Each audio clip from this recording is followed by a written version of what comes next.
बहुत ही जबरदस्त रिएक्शन हम देखने वाले हैं अब, reduction of alkene and alkynes. दोनों के रिडक्शन टेक्निक्स कुछ कॉमन ही है, इसलिए मैं एक साथ इन दोनों को कवर कर रहा हूं, जिसमें पहला बहुत बहुत ज़्यादा इंपॉर्टेंट है हाइड्रोजनेशन। हाइड्रोजनेशन के थ्रू हम दोनों को रिड्यूस करके उनके करस्पॉन्डिंग एल्केन्स तक पहुंचा सकते हैं। किस तरीके से होता है हाइड्रोजनेशन और किस टाइप के कैटलिस्ट के प्रेजेंस में होता है? तो हाइड्रोजन के लिए मोस्ट फेमस कैटलिस्ट आप देखोगे हाइड्रोजन के साथ प्लैटिनम, या फिर हाइड्रोजन के साथ पैलेडियम, या फिर हाइड्रोजन के साथ निकल। इस तरीके से लिखा हुआ आपको मिल जाएगा एरो के ऊपर, जो कि हमें इंडिकेट करता है कि हमें हाइड्रोजन का एडिशन करना है। किस तरीके से हाइड्रोजन ऐड होता है किसी भी एल्कीन पे, तो मैं एक एग्जांपल लेके आपको बताता हूँ। सपोज ये हमारी मेटल सरफेस है, मेटल सरफेस पे हाइड्रोजन इस तरीके से एडजॉर्ब हुए थे, ठीक है। हाइड्रोजन जो थे वो हमारी मेटल सरफेस पे सपोज एडजॉर्ब हो गए थे। अब हमने क्या करा, इसके ऊपर से एल्कीन पास करा। क्या पास करा?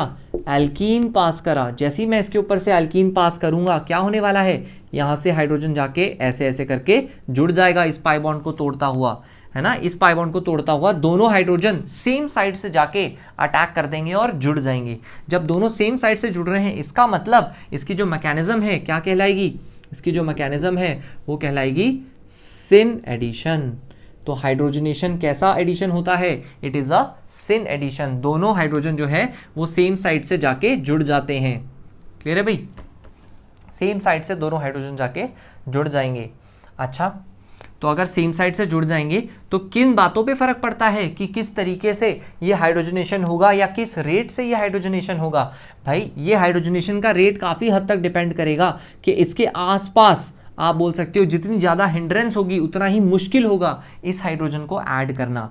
क्या और कोई फैक्टर है जिससे हम ये डिसाइड कर सकते हैं कि हाइड्रोजनेशन किस रेट से होगा या कितना तेज़ी से होगा? हाँ भाई, यहाँ पे डबल बॉन्ड की अवेलेबिलिटी, यहाँ पे जो पाई बॉन्ड है वो जितना ज़्यादा अवेलेबल रहेगा उतना ही तेजी से हाइड्रोजन जुड़ेगा। बहुत ऑब्वियस सी बात है, पर इसका क्या मतलब है अवेलेबल रहेगा? ये हाइड्रोजन, ये जो पाई बॉन्ड है ये कहाँ चला जाएगा? ये अवेलेबल नहीं रहेगा या कम रहेगा या ज़्यादा रहेगा, हम कैसे देखेंगे?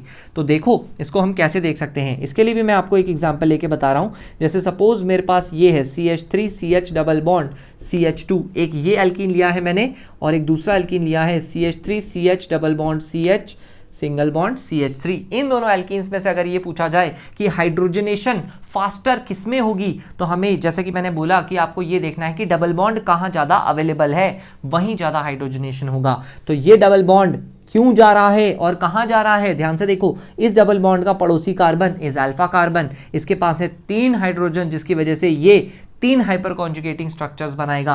इसका मतलब ये 3 बार 3 स्ट्रक्चर्स में गायब होगा, क्योंकि ये पाई बॉन्ड को गायब करना पड़ता है हाइपर कॉन्जुगेटिंग स्ट्रक्चर बनाने के लिए।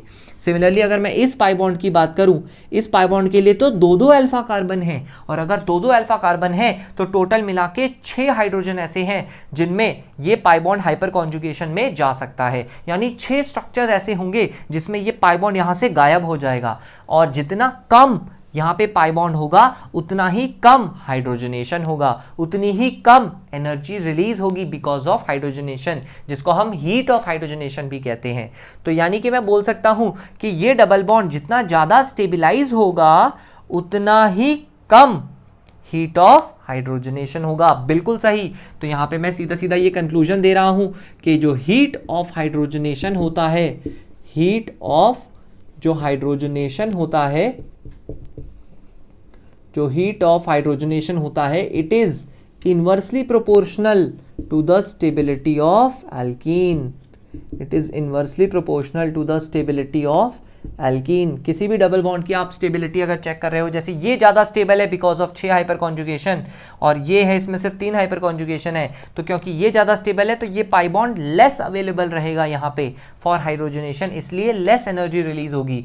और अगर लेस एनर्जी रिलीज होगी तो हम बोल सकते हैं कि हीट ऑफ हाइड्रोजनेशन कम होगा, है ना। Heat of hydrogenation basically hydrogenation जो रिएक्शन होती है ये एक्सोथर्मिक होती है।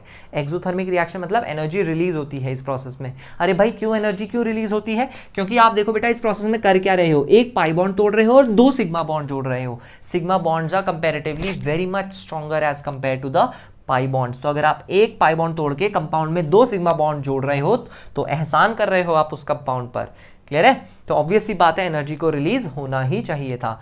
तो हीट ऑफ हाइड्रोजनेशन का मतलब कितनी ज्यादा रिलीज होगी भाई, स्टेबिलिटी ऑफ एल्कीन जितना कम उतनी ज्यादा एनर्जी रिलीज। इसका मतलब अगर मैं मान लो यहां पे ऐसा कुछ बना दूं CH2 डबल बॉन्ड CH2, तो यहां तो मजा ही आ जाएगा एनर्जी रिलीज का, क्योंकि यहां पे तो कोई भी हाइपर कॉन्जुगेशन नहीं मिल रहा मुझे। बिल्कुल सही बात है। अगर इन तीनों को मुझे एनर्जी या फिर हीट ऑफ हाइड्रोजनेशन के ऑर्डर में अरेंज करना हो, सपोज मैं इसे बोल दूं A, इसे मैं बोल दूं B और इसे मैं बोल दूं C, सबसे ज्यादा हीट ऑफ हाइड्रोजनेशन किस में होगी भाई? तो हीट ऑफ हाइड्रोजनेशन का अगर मैं ऑर्डर की बात करूं तो हीट ऑफ हाइड्रोजनेशन के ऑर्डर में सबसे ज्यादा आएगा C, आगे आएगा, उसके बाद आएगा हमारा A और सबसे बाद में आएगा हमारा B, जिसमें बहुत कम एनर्जी रिलीज होगी, जो कि अगर आप ध्यान से देखोगे तो एग्जैक्टली स्टेबिलिटी का उल्टा ऑर्डर है। क्लियर है? ये इस तरीके से हम हाइड्रोजनेशन की बात कर सकते हैं।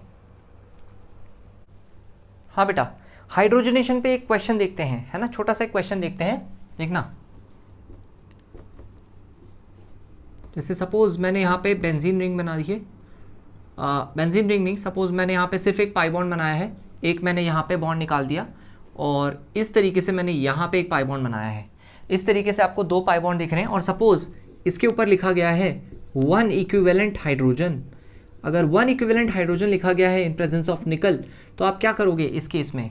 1 EQ हाइड्रोजन, और अगर निकल लिखा गया है तो इस केस में आप क्या करोगे? कौन से वाले पाई बॉन्ड को हाइड्रोजनेट करेंगे? भाई ये तो धर्म संकट हो गया, इसको करें कि इसको करें? कैसे डिसाइड करेंगे? डिसाइड करने का तरीका बहुत ही सिंपल है, जैसे कि मैंने आपको बताया था, ज्यादा एनर्जी कहाँ रिलीज होगी, हीट ऑफ हाइड्रोजनेशन कहाँ होगा। कैसे डिसाइड करते थे? Heat of hydrogenation inversely proportional to the stability of alkene. तो आइए देखते हैं एल्कीन को। अगर मैं इस एल्कीन की बात करूं तो इसके पड़ोसी कार्बन ये वाला कार्बन है जिसके पास सिर्फ एक अल्फा हाइड्रोजन है, यानी कि इसका HC हो गया 1, HC इक्वल टू 1।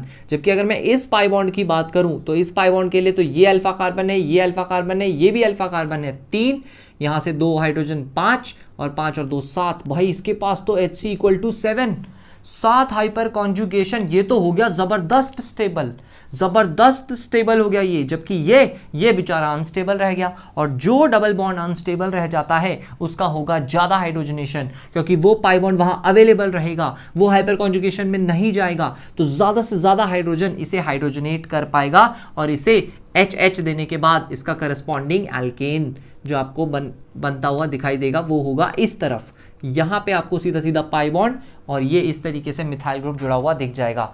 तो आई होप आपको ये बात समझ में आ गई होगी कि अगर मेरे पास धर्म संकट आ जाए कि 2 पाई बॉन्ड है और मुझे उनमें से कोई एक पाई बॉन्ड चुनना है जिसे मैं हाइड्रोजनेट करूंगा, तो क्या लॉजिक यूज करेंगे हम? वो लॉजिक है हीट ऑफ हाइड्रोजनेशन, जो कि हमें पता है inversely proportional to stability of alkene होता है। तो हमें बस एल्कीन की स्टेबिलिटी चेक कर लेनी है और हम हीट ऑफ हाइड्रोजनेशन अपने आप बता सकते हैं। ठीक है, एक क्वेश्चन और देखेंगे बेटा। अगर मान लो कभी ऐसा हुआ कि आपको एक से ज्यादा डबल बॉन्ड मिल रहे हैं, सपोज ये एक डबल बॉन्ड मिल गया, यहाँ पे आपने देखा कि एक और डबल बॉन्ड हमें इस तरीके से मिल गया है ना, 2 डबल बॉन्ड मिल गए। यहाँ पे suppose CH2 double bond CH2 मिल गया है और यहाँ पे CH3 CH double bond CH2 मिल गया है। सपोज इन तीनों में अगर आपको कंपेयर करने को बोल दे कि मैंने एक्सेस हाइड्रोजन पास किया है, जितना हाइड्रोजन आपको चाहिए उतना एक्सेस हाइड्रोजन पास कर दिया मैंने, तो बताओ किस में ज़्यादा एनर्जी रिलीज होगी, किस में कम होगी? हीट ऑफ हाइड्रोजनेशन ओवरऑल क्या ऑर्डर आएगा, है ना? For 1 mole of these compounds if excess of hydrogen is passed what will be the order of energy? तो हम इस तरीके से बोलेंगे भाई जिसमें ज़्यादा पाई बॉन्ड है, पहली बात तो उसमें ज़्यादा एनर्जी रिलीज होगी, है ना? बाकी सारे कॉन्सेप्ट्स गए तेल लेने। जिसमें ज़्यादा डबल बॉन्ड्स हैं, more the number of double bonds, obviously more energy will be released. तो हीट ऑफ हाइड्रोजनेशन में देखो बेटा, आंख बंद करके आप लिख सकते हो ए तो ज्यादा होगा ही होगा, इसमें कोई दो राय है ही नहीं। सवाल आता है बी और सी में, तो उसमें आप लगाओगे दिमाग, क्योंकि इन दोनों केसेस में आपको सिर्फ एक एक डबल बॉन्ड ही दिख रहा है, और जब सिर्फ एक एक डबल बॉन्ड दिखता है तब जाके हम लॉजिक लगा सकते हैं कि heat of hydrogenation is inversely proportional to stability.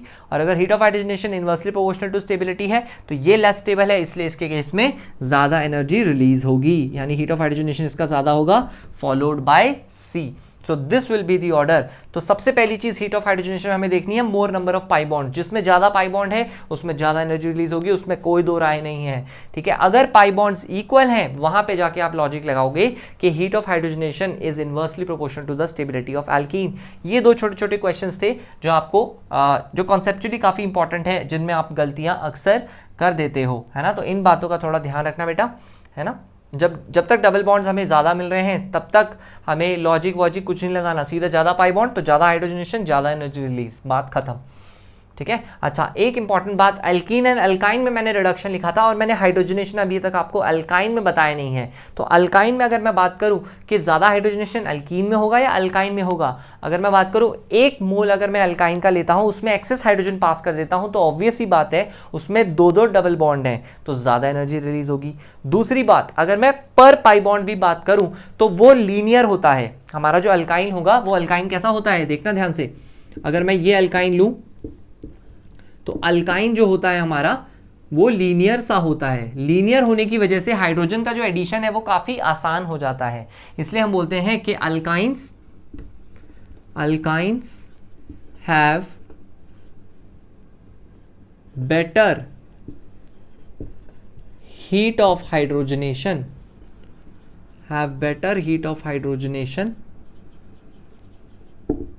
Then alkenes. अगर कभी कंपेयर करने को आ जाए कि फास्टर हाइड्रोजनेशन किस में होगा, अल्काइंस में कि अल्कीन्स में, तो हम क्या चूज करेंगे भाई, अल्काइंस चूज कर लेंगे because of its linear shape. Linear shape की वजह से हाइड्रोजन का जो एडिशन होता है, सीन एडिशन, वो बहुत आसानी से हो जाता है। Therefore alkynes have a better heat of hydrogenation and their rate of hydrogenation is much faster than that as compare to alkenes. Alkynes में बहुत फास्टर हाइड्रोजनेशन होता है as compare to that in alkenes.